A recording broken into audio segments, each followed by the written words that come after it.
ከትግሉ ለምን ተሰወሩ? እንዴት ቆየው? በምን ሁኔታ ቆየው? ለምን ጠፋው? እንዴት ጠፋው? ዘመነ ጠፋ ብለን ጨንቆን ማለት ሊነግረን ነው የት እንደጠፋ ለምን እንደጠፋ። አርበኛ ዘመነ ካሴ ፈጃቸው፣ ሴቶቹን ፈጃቸው ኮርማ።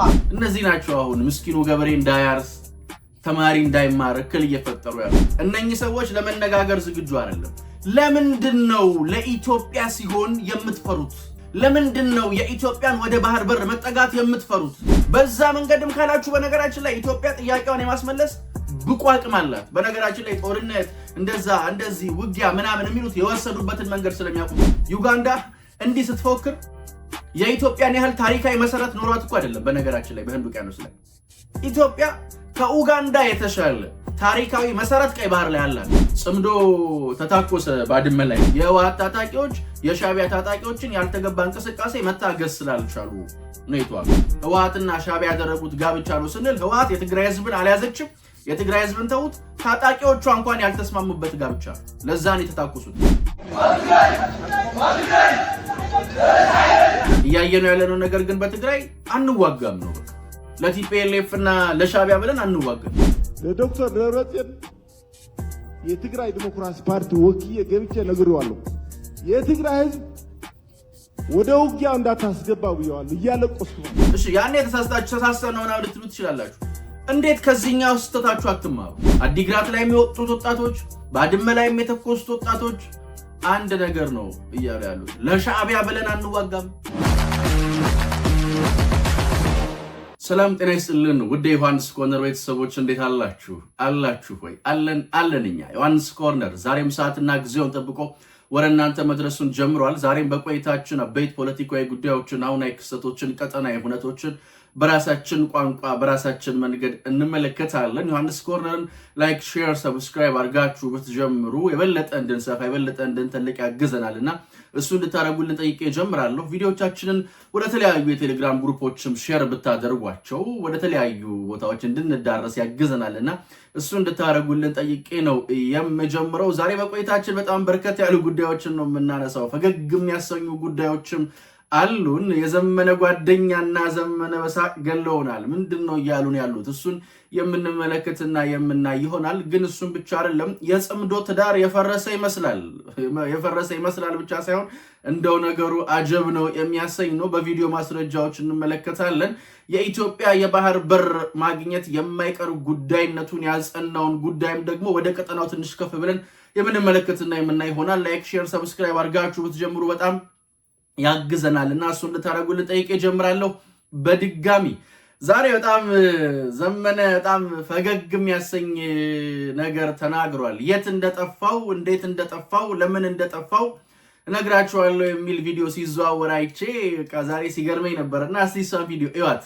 ከትግሉ ለምን ተሰወሩ? እንዴት ቆየው? በምን ሁኔታ ቆየው? ለምን ጠፋው? እንዴት ጠፋው? የሚሉና እጅግ በጣም ተያያዥ የሆኑ ጉዳዮችን እግዚአብሔር በፈቀደው ቀንና ሰዓት በሌላ ጊዜ በሰፊው አንስቼ የምናገርባቸው ርዕሰ ጉዳዮች ይሆናሉ። ለምን ጠፋው ምናምን አባባሉ ግን የሆነ እታያለሁ አልታይም፣ እዳሰሳለሁ አልዳሰስም አይነት ነገር ነው ይመስለው። በጣም ጨንቆን ነበር መጥፋት። እባክህ በጣም ተጨንቀን ነበር። ደረስክልን፣ በነፍስ ነው የደረስክልን። ዘመነ ጠፋ ብለን ጨንቆን ማለት ሊነግረን ነው የት እንደጠፋ ለምን እንደጠፋ። ግን አንተ ባትነግረንም ካንተ ቀድሞ እኛ አይደለንም ያው ጓደኛ እንደዚህ ብሎ እየተናገረ ነው። ስሙት። አርበኛ ዘመነ ካሴ ፈጃቸው፣ ሴቶቹን ፈጃቸው ኮርማ። አይምሮ ብልቱ ላይ ያለ ሰው ታውቃላችሁ፣ ማሰቢያው የሆነ ሰው የገበሬ ልጅ ፈጀ። ማንም ባውን ያብስ፣ ማን የገበሬን እንባ ማን ያብስ? እግዚአብሔሩ ይፍረድ። ኧረ ጨረሰው ህዝቡን። ኧረ ይሄ ኮርማ ይሄ ባልተዛር ጨረሰው።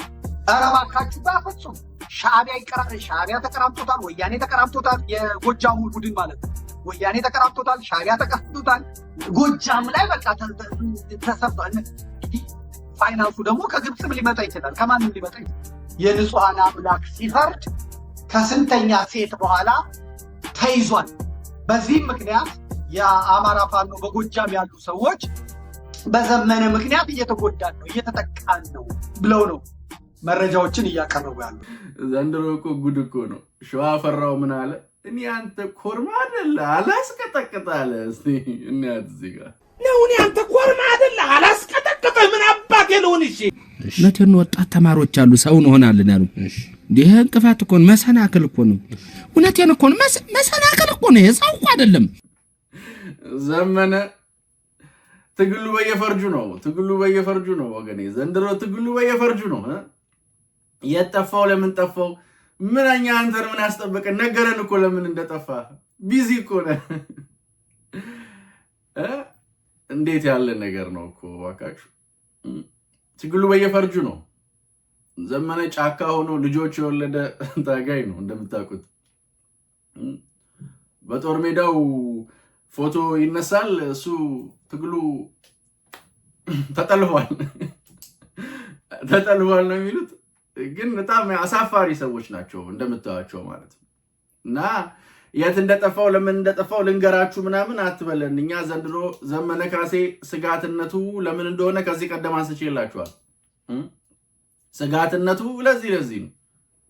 እነኚህ ሰዎች ከዚህ ያለፈ ምንም እንትን የላቸውም። በቃ እነዚህ ናቸው አሁን ምስኪኑ ገበሬ እንዳያርስ ተማሪ እንዳይማር እክል እየፈጠሩ ያሉት። የነሱ ትግል የት ድረስ እንደሆነ እያየው ነው። ትከሻውን እንዲወጥሮ ትከሻው ከጎጃም ሰፍቶ እንዲህ እያለ በቃ ይሄ ነው እኮና ዘሜ የት እንደጠፋው እንዴት እንደጠፋው ልንገራችሁ ምናምን ብለህ አትንገረን። ሰማን እኮ ሰማን፣ አሁን ሰማን። ይቅርብን። ማፈሪያዎች ማለት እነዚህ ናቸው። የነዚህን ፖለቲካ ምናምን ምትሉ አይ ፖለቲካንማ ዘመነ በደንብ ፖተለካት እኮ ይፖተልኮ የለ እንዴ? ዘመድኩን ግን ሚስቱን የተቀማ ነው ይመስለው እንትኑ አገላለጹ ምናምን። እሱ ራሱ ሚስቱ የተወሰደችበት ነው ይመስለው። ብቻ ግን ይሁን ዘመነ አትጨነቅ፣ አትንገረን። እኛ ትግሉን በምን እያረኩን የት እንደጠፋ ስለሰማን ብዙ እንትን አያስፈልግም ለማለት ነውና እንደው ስለገረመችኝ እንደው ፈገግም ብለን እንድናልፋት ነው ያነሳዋትኝ። ዋነኛው ጉዳያችን ግን የዛሬው አበይት ጉዳያችን የኢትዮጵያ የባህር በር ጉዳይ ነው። በነገራችን ላይ ከሰሞኑ የዩጋንዳው ፕሬዝዳንት ዩሪ ሙሴቬኒ ወደ ህንድ ውቅያኖስ የሚያስጠጋንን በራፍ ካላገኘን በጉልበት ለመውሰድ እንገደዳለን፣ ገና ከጅምሩ በጦርነት የሚል አስረግጠው ተናግረዋል። ከሳቸው በኋላ የዩጋንዳ የጦር አለቃ የሆነው ልጃቸው አባቴ ዘዘኝ እንጂ በ8 ሰዓታት ውስጥ ህንድ ውቅያኖስን ከኬንያታ ሀገር ነጥቄ የዩጋንዳ አረጋለሁ ብሎ በቁርጠኝነት ነው የተናገረው።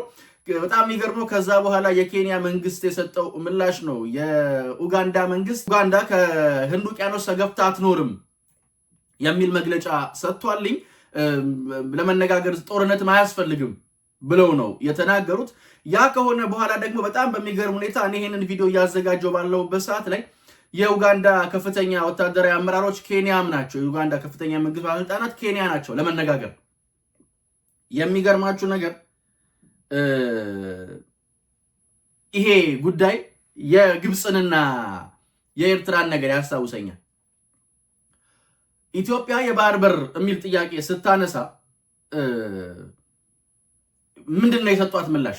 ግብፃውያኑ የግብፅ ውጭ ጉዳይ ሚኒስትር ባለፈው የተናገሩትን ሰምታችኋል አይደለም?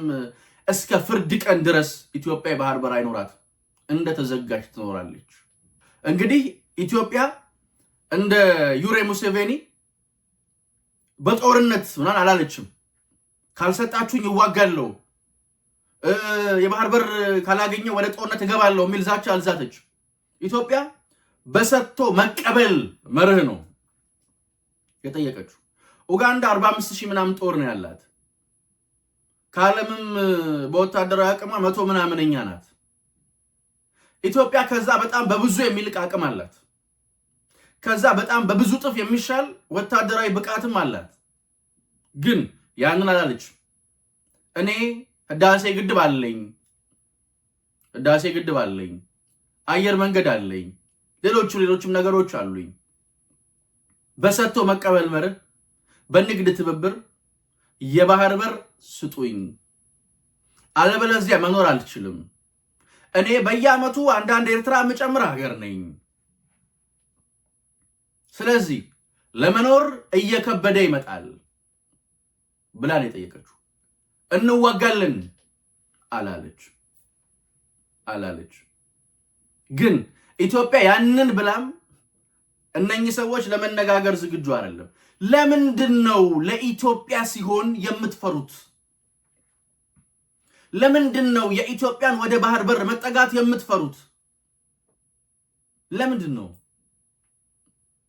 ይሄ በጣም መጠየቅ ያለበት ጥያቄ ነው። እንግዲህ ኡጋንዳ ይሄንን ነገር ባለች ለዛው በጦር ምናምን ብላ በዛተች በማግስቱ የኬንያ ባለስልጣናትና የኡጋንዳ ባለስልጣናት ለመነጋገር የኡጋንዳ ባለስልጣናት ኬንያ ገቡ። የኢትዮጵያ ለምንድነው የምትፈሩት? በነገራችን ላይ ኢትዮጵያ መሪ ናት፣ ያውቃሉ። ትላንትና እንዳነሳሁላችሁ 16 የሚጠጉ የአፍሪካ ሀገራት የባህር በር የላቸው። የኢትዮጵያን የባህር በር የማንሳት ጥያቄ ተከትሎ አብዛኞቹ እንደሚያነሱ ይጠበቃል። ዩጋንዳም ከኢትዮጵያ በኋላ ነው እንደዚህ አጥንታ ጉዳዩን ይዛ የቀጠለች ያለችው።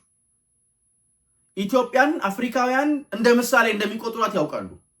ኢትዮጵያ ባድዋ ላይ እንደምታውቁት ነው ነጭ በጥቁር እንደሚሸነፍ ምሳሌ ሰጠች ሀገር ናት። ኢትዮጵያን የመፍራት ኢትዮጵያን የመሸሽ አባዜያቸው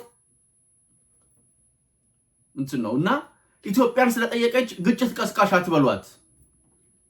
ኢትዮጵያ በዚህ መንገድ አልጠየቀችም። በዛ መንገድም ካላችሁ በነገራችን ላይ ኢትዮጵያ ጥያቄዋን የማስመለስ ብቁ አቅም አላት። በነገራችን ላይ ጦርነት እንደዚህ ውጊያ ምናምን የሚሉት የወሰዱበትን መንገድ ስለሚያውቁት ነው። መርሳት የሌለብን ጉዳይ ኢትዮጵያን የመፍራታቸውና የመሸሻቸው ጉዳይ ግን ታሪካዊ መሰረትም ያለው ነው እና ጦር ቀስቃሽነት የጦር አባዜነት እንዴት እንደሆነ አይታችኋል። ኢትዮጵያ አላለች። ኢትዮጵያ እንደዛ አላለች። ኢትዮጵያ በ8 ሰዓታት ውስጥ ገለባብጬ እንደዚህ ያደርጋሉ አላለች። ማድረግ ብትችልም እንኳን እንደዛ አላለች። ሊከለክላት የሚችል አቅም ስላለ አይደለም ያላለችው። ሰላምን ስለምታስቀድም ነው። ኢትዮጵያ ውጊያን ስለማትፈልገው በተቻለ አቅም በሰጥቶ መቀበል መርህ በትብብር ወደ ተፈጥሯዊ ወሰኗ መመለስ ነው የምትፈልገው። ለዛውም ባሻጥር በወንብድና በሌብነት አጥታው ማለት ነው። ዩጋንዳ እንዲህ ስትፎክር የኢትዮጵያን ያህል ታሪካዊ መሰረት ኖሯት እኮ አይደለም። በነገራችን ላይ በህንድ ውቅያኖስ ላይ ኢትዮጵያ ከኡጋንዳ የተሻለ ታሪካዊ መሰረት ቀይ ባህር ላይ አላት። ኢትዮጵያ ከኡጋንዳ በተሻለ ቀይ ባህር ላይ ጥያቄ ለማንሳት የባህር በር ለማንሳት ብቁ አቅም አላት። ታሪካዊ ዳራም አላት። ከኡጋንዳ ህንድ ውቅያኖስ ላይ ካላት ዳራ በላይ ማለት ነው። የኢትዮጵያ ጥያቄ የሷ የነበረን ነገር ነው። የሷ የነበረን በተፈጥሮ የሷ የነበረን የኛ ሀገር በተፈጥሮ ላንድ ሎክድ እንዳልሆነች ደጋግመን ተናገረናል። ሰሞኑን ሉዓላዊ ሚዲያ ላይም የሚወጡ መረጃዎችን እያያችሁ እንዴት ነገሩ ይሰራ እንደነበረ ማለት እና ይገርመኛል። አንዳንዴ ሰው በገዛ ሀገሩ ላይ ገና ላልፈጠራትና ለሚፈጥራት አሳምቡሳ የመሰለች ሀገር ብሎ እንደዚህ አይነት አሻጥር መስራት ይገርመኛልና እኛ እየጠየቅን ያለነው ታሪካዊ አሻጥር የተፈጠረበትን ጉዳይ ማረም ላይ እኛ የልጅ ጠላት ገጥሟት ሀገሬ ላይ የመጣባትን መጥፎ ጠባሳ ለመሻር ነው የልጅ ጀግኖቿ ዛሬ እየታተረ ያሉት። ትላንት የልጅ ጠላቶቿ የሰሩባትን እንግዲህ ያያችሁት እና ለኢትዮጵያ ሲሆን እንደዛ የምታደርጉትን በቃ የኢትዮጵያ ሲሆን ነው የሚፈራው ማለት ነው። ፈራችሁም አልፈራችሁም፣ ወደዳችሁም አልወደዳችሁም፣ ተዋጠላችሁም አልተዋጠላችሁም፣ ኢትዮጵያ ግን ጥያቄዋን ታስመልሳለች። በደንብ አጽንታ ነው የምታስመልሰው። እሱን በደንብ ወደፊትም እናየዋለን፣ በደንብ ተገልጦም እንመለከተዋለን። ወደዳችሁም ጠላችሁም እና እሱን ማንሳት የግድ ይላል። ጽምዶ ተታኮሰ ባድመ ላይ። እንደምታውቁት የህወሓትና የሻዕቢያ ትዳር ብዙ ጊዜ ብያቸዋለሁ ቶክሲክ ሪሌሽንሺፕ ነው። በጣም የኖረ ትዳር ነው ያላቸው፣ ግን ትዳራቸው ቶክሲክ ነው እና አሁን ባድመ ላይ መታኮሳቸውን ሰምተናል። ሲጀመር ይሄ ጋብቻ ተራ የወንጀለኞች ወንጀል የመደበቅ ስብስብ ነው። ተራ ስብስብ ነው። ህወሓትና ሻዕቢያ ያደረጉት ጋብቻ ነው። ህወሓትና ሻዕቢያ ያደረጉት ጋብቻ ነው ስንል ህወሓት የትግራይ ህዝብን አልያዘችም። የትግራይ ህዝብን ተውት፣ ታጣቂዎቿ እንኳን ያልተስማሙበት ጋብቻ።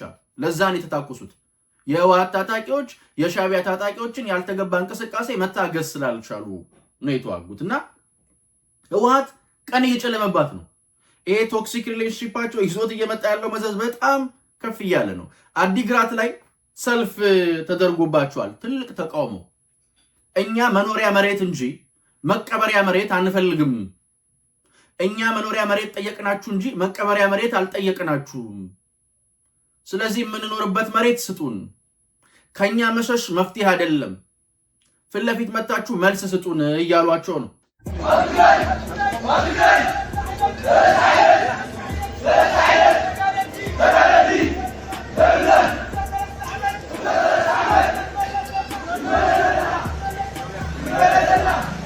ይህንን ጥያቄ ያነሳው አርሚ 15 ነው።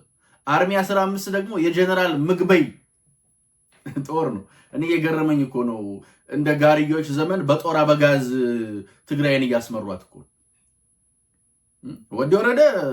እሳቸው እንግዲህ ጸጥ ዝም ነው ጭጭ ነው ዝም ነው ጭጭ ነው። እኔ ምን ያሰቡ እንደሆነ እስቲ እናያለን፣ የእሳቸውን ነገር እናየዋለን ብለን እንግዲህ እንጠብቃለን። አሁን እያየነው ያለነው ነገር ግን በትግራይ አንዋጋም ነው። በቃ አንዋጋም። ለቲፒኤልኤፍ እና ለሻዕቢያ ብለን አንዋጋም። ህወሓት ብትሰማ ነው የሚሻላት። በነገራችን ላይ ብትሰማ። ከዚህ ቀደም እስቲ ይሄንን ቪዲዮ እዩት። ለዶክተር ደብረጽዮን የትግራይ ዲሞክራሲ ፓርቲ ወኪዬ ገብቼ ነግሬዋለሁ። የትግራይ ህዝብ ወደ ውጊያው እንዳታስገባ ብየዋለሁ። እያለቀስኩ ማለት አሁን በዚህ ንገረኝ፣ እዛ ነው የምናደርገው ነው ያለኝ። ለምንድን ነው እዛ የምታደርገው አዲስ አበባ? ለምን ከውጊያው የሚረባ ነገር ምን አለ ስለው ባክውጣ ብሎ በቦዲጋርድ ነው ያስወጣኝ። ከዛ ሰለባ አይኔ ነው ፌስታልን ኩርት ፌስታልን ይዞ በየገዳሙ ሲሽከረከር 9 ወር ዋናው ለኛ አላሰራንም ያለን የመንግስት ሰራተኛ ነበር በጊዜው አስተዳደሩ። መንግስትና ህዝብ ላይ ብለዋል። መንግስት ሳይሰሩ የ8 ወር ደሞዝ ሰጣቸዋል። መንግስት ሰራተኛው እየከፈሉ ወደ በረሃ ይሄዱ። እኔ በጣም ላደረገው ኮንትሪቢዩሽን መንግስት በቀደም ተከተል ነው ያለው። በቀደም ተከተል የእናት የትግራይ እናት እንዳታለቅስ ብሏል። እንደዛ ሲል ካድሬው ይስቅ ነበር።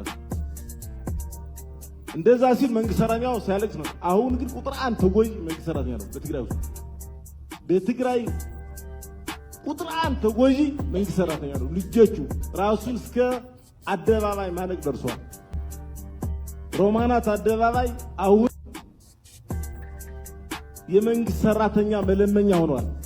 እዚህ ቪዲዮ ላይ እንዳያችሁት ለደብረጽዮን ነግሬው ነበረ፣ ግን አዲስ አበባ ነው የምንዋጋው አለኝ። ከዛስ በጋርድ አስወጣኝ። እንዳያችሁት ማለት መዘዙ ግን ለማን ተረፈ? መዘዙ ለማን ተረፈ? ያኔ አልሰማ ብለው የመጣውን መዘዝ ተመልክታችሁታል። አሁንም አልሰማ ብለው አላዳምጥ ብለው የሚመጣውን ነገር ማሰብ ነው። ሰው እንዴት ከእንትኑ አይማርም? ምንድነው ስሙ? ከስተቱ። እሺ ያኔ ተሳስተን ነው ምናምን ልትሉ ትችላላችሁ። እንዴት ከዚህኛው ስተታችሁ አትማሩ? አሁንም የትግራይ ህዝብ እየነገራችሁ ነው። አንዋጋም፣ አልፈልግም። እንደምታውቁት አንዋጋም፣ አልፈልግም ምናምን የሚሏቸውን ምሁራን ጭምር በገዛ ቡችሎቻቸው በየሚዲያው ያሰድቧቸዋል፣ ያስወቅሷቸዋል። ጦርነት አልፈልግም የሚላቸውን አካል እንደ ነውር ነው የሚያዩት። ምክንያቱም እነሱ ጦርነት ኦክሲጅናቸው ሆኗል። በቃ ያለ ጦርነት አይኖሩም፣ አይተነፍሱም ካልተዋጉ ሰዎቹ። ምን አይነት በሽታ እንደያዛቸው እኔ እንጃ። በቃ ውጊያ ውጊያ ውጊያ ውጊያ ውጊያ። አሁንም ያንን ሁለተኛ ሐሰት ለመድገም እየተንጠራሩ ነው። ግን አንዋጋም እያሏችሁ አዲግራት ላይ የሚወጡት ወጣቶች፣ ባድመ ላይ የተኮሱት ወጣቶች አንድ ነገር ነው እያሉ ያሉት። ለሻዕቢያ ብለን አንዋጋም፣ ለህወሓት ብለን አንዋጋም።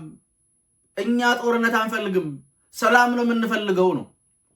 በነገራችን ላይ ሻዕቢያ ህወሓትን ያለ ታጣቂዎቹ አይፈልጋት። ምክንያቱም ህወሓት ራሷን ችላ ስፒድ ብሬከር ልትሆን አትችልም፣ ታጣቂዎቿን ይዛ እንጂ። ህወሓት ደግሞ እየተፈረከሰ ሙሉ በሙሉ ተቀባይነቷ ገደል እየገባ ነው። ፀሐይዋ ጠልቋል። እኔ በጠለቀ ፀሐይ ካልተራመድኩ ብላ እንቅፋት በእንቅፋት እየሆነች ነው። ችግሩ እንቅፋቷንም አብራችሁኝ የትግራይ ህዝብን ተመቱልኝ እያለች ነው። ህዝቡ አልፈልግም ብሏል።